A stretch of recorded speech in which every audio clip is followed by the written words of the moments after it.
आर्थिक संकट को नियंत्रण करने के लिए फिस्कल डिसिप्लिन और फिस्कल प्रूडेंस के माध्यम से हम आगे बढ़ रहे हैं।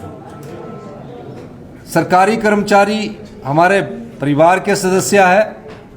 मैं खुद सरकारी कर्मचारी के परिवार से आता हूं, लेकिन सरकारी कर्मचारियों को जो हम 1 तारीख को पेंशन देते थे और सैलरी देते थे, हर महीने हम सरकारी कर्मचारियों को सैलरी के रूप में 1200 करोड़ रुपया, और जो पेंशनधारी हमारे बुजुर्ग हैं उनको 800 करोड़ रुपया हम हर महीने की पहली तारीख को देते थे। यानी 2000 करोड़ रुपया हर महीने हम कर्मचारियों के और अधिकारियों की सैलरी और पेंशन के लिए खर्च करते। होता क्या है कि इन सैलरी और पेंशन को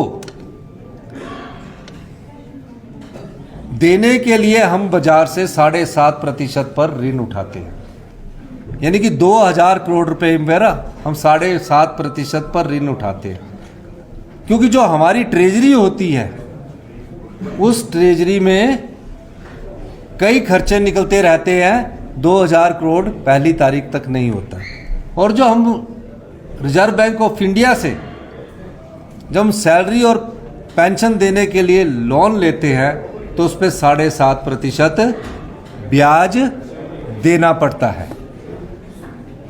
और जो हमें केंद्र सरकार से शेयर आता है, जो हमारा केंद्र सरकार से शेयर आता है, वो कब आता है? जो हमें पैसे मिलने चाहिए, जो हमारे राज्य का शेयर बनता है, चाहे आरडीजी है, तो 6 तारीख को हमारे को आरडीजी आती है और 10 तारीख को शेयर इन सेंट्रल टैक्सेस आता है, वो आता है 10 तारीख को।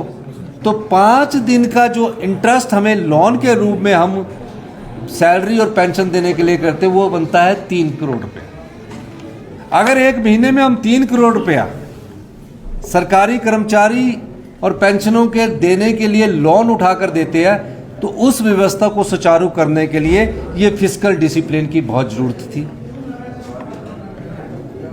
और हमने इसमें प्रयास किया,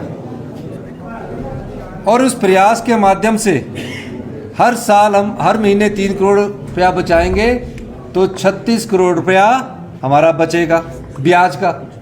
क्योंकि सरकारी कर्मचारियों को पेंशन तो मिलनी है, पे भी मिलनी है, तो वो 36 करोड़ रुपया हम सरकार की किसी कल्याणकारी योजनाओं में लगा रहे हैं। जैसे कि हम विधवाओं के बच्चों के लिए शिक्षा को मुफ्त करके योजना लाए हैं, ऐसी कई कल्याणकारी योजनाएं।